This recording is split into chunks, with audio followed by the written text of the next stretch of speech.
تو جو لوگ یہ سمجھتے ہیں کہ اللہ کے کوئی نیک ولی نہیں ہوتے، انہیں اللہ کی رحمتوں کے بارے میں کچھ علم ہی نہیں ہے۔ ذرا سوچیں کہ وہ کیسے اللہ کے نیک بندے ہیں کہ ان کو اس دنیا سے رخصت ہوئے سینکڑوں سال ہو چکے، لیکن آج بھی لوگ جوک در جوک ان کی قبروں پر حاضر ہوتے ہیں اور ان کے لیے دعائیں مغفرت کرتے ہیں۔ بھلا کسی عام شخص کی قبر پر اتنے لوگ کیوں نہیں آتے؟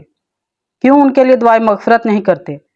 تو یقیناً یہ اللہ کے برگزیدہ لوگ ہیں کہ جن کے درجات اللہ نے بلند کیے ہیں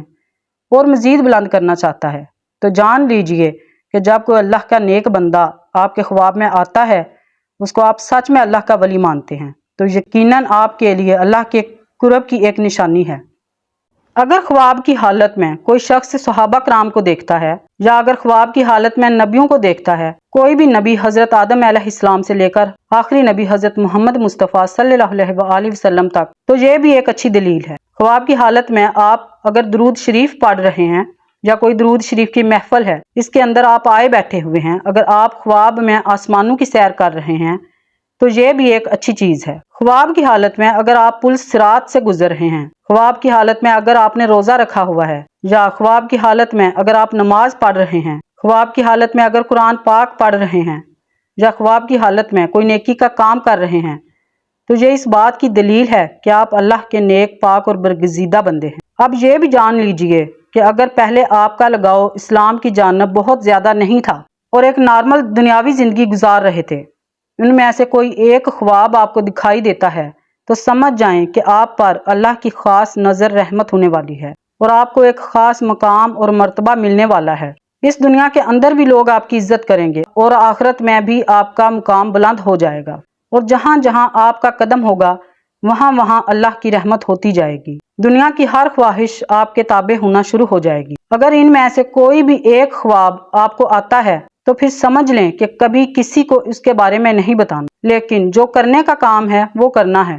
وہ یہ ہے، صبح اٹھتے ہی اللہ کے سامنے سجدہ ریز ہو جاؤ کہ اللہ نے آپ کو کسی مقام کے لیے چن لیا ہے۔ رسول اللہ صلی اللہ علیہ وآلہ وسلم نے فرمایا، اللہ جب کسی بندے سے محبت کرتا ہے تو جبرائیل علیہ السلام کو بلاتا ہے، تم بھی اس سے محبت کرو۔ چنانچہ جبرائیل علیہ السلام بھی محبت کرنے لگتے ہیں، آسمان میں اعلان کرتے ہوئے کہتے ہیں، اللہ فلاں سے محبت کرتا ہے، تم بھی اس سے محبت کرو۔ چنانچہ اس سے آسمان والے بھی محبت کرنے لگتے ہیں، پھر اس کے لیے زمین میں قبولیت لکھ دی جاتی ہے۔ اس حدیث شریف میں اللہ تعالیٰ کی محبت کا بیان ہے اور اس بات کی وضاحت ہے کہ اللہ جب کسی شخص سے محبت کرتا ہے تو جبرائیل علیہ السلام، جو ویسے ہی اشرف الملائکہ ہیں، جیسے محمد صلی اللہ علیہ وآلہ وسلم اشرف البشر، ان کو پکار کر کہتا ہے، میں فلاں سے محبت کرتا ہوں۔ چنانچہ جبرائیل علیہ السلام اس سے محبت کرنے لگتے ہیں اور آسمان میں اعلان کرتے ہوئے کہتے ہیں کہ اللہ تعالیٰ فلاں سے محبت کرتا ہے، تم بھی اس سے محبت کرو۔ چنانچہ اس سے آسمان والے بھی محبت کرنے لگتے ہیں، پھر اس کے لیے زمین میں قبولیت اتار دی جاتی ہے۔ چنانچہ زمین والے اس سے محبت کرنا شروع کر دیتے ہیں، اور یہ اللہ کی محبت کی علامت ہے کہ بندے کے لیے زمین میں قبولیت رکھ دی جائے، یا یوں کہ وہ لوگوں میں مقبول اور ہر دل عزیز ہو جائے۔ یہ اللہ کے اپنے بندے کے ساتھ کی نشانیوں میں سے ایک نشانی ہے۔ جب اللہ کسی شخص سے نفرت کرتا ہے تو پھر جبرائیل علیہ السلام کو پکار کر کہتا ہے، فلاں سے نفرت کرتا ہوں، تم بھی اس سے نفرت کرو۔ چنانچہ جبرائیل علیہ السلام بھی اس سے نفرت کرتے ہیں، پھر آسمان والے بھی اس سے نفرت کرتے ہیں، اس لیے تم لوگ بھی اس سے نفرت کرو۔ پھر زمین میں اس کے لیے نفرت لکھ دی جاتی ہے، چنانچہ زمین والے سب اس سے نفرت کرنے شروع کر دیتے ہیں۔ چنانچہ حضرت سیدنا ابن عباس فرماتے ہیں، بروز قیامت سب سے پہلے ان لوگوں کو جنت کی طرف بلایا جائے گا جو ہر حال میں اللہ کا شکر کرتے ہیں۔ آگے جانتے ہیں وہ خواب کون سے ہیں جن کی وجہ سے اللہ کا ولی ہونا اس کے لیے مشکل نہیں ہے۔ نمبر 1، خواب میں قرآن پاک کی تلاوت کرنا۔ اگر آپ خواب میں قرآن مجید پڑھ رہے ہیں تو آپ اللہ کے بہت ہی نیک بندے ہیں۔ اللہ پاک آپ کو عن قریب بہت عزت دینے والا ہے اور آپ کا رتبہ اور شان اللہ بلندیوں کی طرف لے کر جا رہا ہے۔ اللہ پاک آپ سے راضی ہو چکا ہے۔ اگر خواب کی حالت میں قرآن مجید کی تلاوت کر رہے ہیں تو آپ کی عزت، آپ کی صفائی، آپ کی شان دنیا کی نظر میں اللہ کی نظر میں بہت ہی اعلیٰ ہے۔ یہ اس چیز کی علامت ہے، اس بات کی دلیل ہے کہ آپ ایک اچھے راستے پر چل رہے ہیں اور اللہ کے قریب ترین بندے ہیں۔ اور اگر آپ جوان ہیں اور ایسا خواب جوانی کی حالت میں آتا ہے تو سمجھ لیں کہ اللہ پاک آپ کو اس دنیا میں اچھا مقام اور مرتبہ دینے والا ہے۔ یہ اللہ کی غیب سے مدد ہوتی ہے۔ نمبر 2، خواب میں نہانا۔ اگر آپ خواب کی حالت میں نہا رہے ہیں تو یہ بھی بہت اچھی علامت ہے۔ اور ویسے بھی جب آپ نہاتے ہیں تو آپ دیکھیں کہ آپ کی غلاظت دور ہوتی ہے، گندگی دور ہوتی ہے، آپ کا جسم پاک اور صاف ہو جاتا ہے۔ جب آپ نہا کر باہر نکلتے ہیں تو بہت تازہ ترین محسوس ہوتا ہے اور آپ کا دن بھی بہت اچھا گزرتا ہے۔ خواب کی حالت میں جب آپ یہ دیکھیں کہ آپ نہا رہے ہیں تو آپ یہ سمجھ جائیے گا کہ اللہ تعالیٰ آپ سے گندگی دور کر رہا ہے، آپ کے ذہن سے جو گندے خیالات ہیں وہ ختم ہوں گے، آپ اللہ کی جانب بڑھیں گے اور آپ نیکی کی طرف رواں دواں رہیں گے، اور آپ ایسے مقام پر چڑھ چکے ہیں جہاں پر ایک اللہ کا ولی ہوتا ہے، جو اللہ کے نیک بندے ہوتے ہیں، انہی کو یہ خواب نظر آتے ہیں۔ اور اگر آپ کو یہ خواب جوانی کی حالت میں آتا ہے تو اس کی تعویل اس بات کی دلیل ہے کہ آپ کی جوانی میں اللہ آپ سے بے شمار گندگی، بے شمار برائیاں دور کرنے والا ہے، آپ کی عزت اعلیٰ مرتبے پر پہنچنے والی ہے، آپ کی شان و شوکت بننے والی ہے، آپ ایک بلند درجہ پر رواں دواں ہونے والے ہیں۔ اور اگر یہ خواب آپ کو بڑھاپے میں آتا ہے تو آپ سمجھ لینا کہ اللہ آپ کی گزری ہوئی اور آنے والی بقایا زندگی سے بھی گندگی اور برائی کو بھی دور کر دے گا۔ نمبر 3،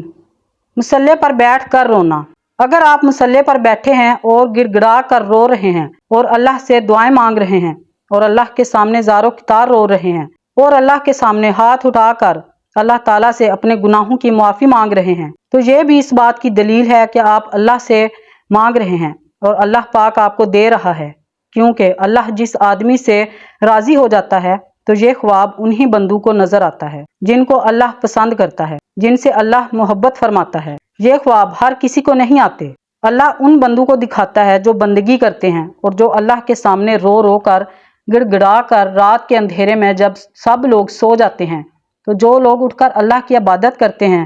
اپنے گناہوں کی معافی طلب کرتے ہیں، تو اللہ ایسے لوگوں کی تمام دعائیں قبول فرماتا ہے اور ان لوگوں کو اپنے خاص بندوں میں شامل کرتا ہے تاکہ ان لوگوں کو یہ پتہ چل سکے کہ اللہ ان سے راضی ہے، ان سے خوش ہیں۔ اگر ایک عام آدمی کی بات کریں تو وہ رات کے کسی بھی پہر اٹھ کر اللہ تعالیٰ کی عبادت کرتا ہے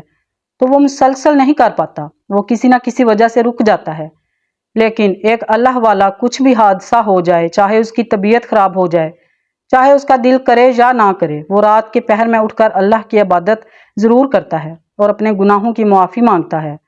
اللہ کو راضی کرتا ہے، اور ایسا شخص اپنی ساری زندگی اللہ کے راستے میں گزار دیتا ہے، اور یہی ہوتی ہے اللہ کی خاص کرم نوازی۔ تو اگر آپ میں سے کسی کو یہ 3 خواب آتے ہیں تو آپ اللہ کا شکر ادا کریں، اللہ کے سامنے مزید جھک جائیں، اللہ کے سامنے گڑ گڑا کر دعا مانگیں کہ یہ ایک اللہ تعالیٰ کی طرف سے خوشخبری ہے کہ آپ اچھے انسان ہیں اور آپ کے ساتھ اچھا ہونے والا ہے، آپ کی عزت اس دنیا میں بڑھنے والی ہے، اس دنیا کے اندر کامیابی، عزت، دولت، شہرت آپ کے قدموں میں آئے گی، اور آخر میں بھی آپ کو ایک عظیم الشان مرتبہ اللہ تعالیٰ کی طرف سے عطا ہوگا۔ اور آپ کو خواب نظر نہیں آتے، اور اگر آپ کو خواب نظر نہیں آتے تو آپ مایوس نہ ہوں، آپ نمازوں کی پابندی کریں، قرآن کریم کی تلاوت کریں، تہجد کا اہتمام کریں، انشاءاللہ تعالی اللہ پاک آپ سے بھی راضی ہو جائے گا۔ اللہ پاک ہمیں دین کی مکمل سمجھ عطا فرمائیں اور ہمیں نیکوکاروں میں شامل فرمائیں۔ اللہ پاک میری اور آپ کی بخشش فرمائیں، آمین۔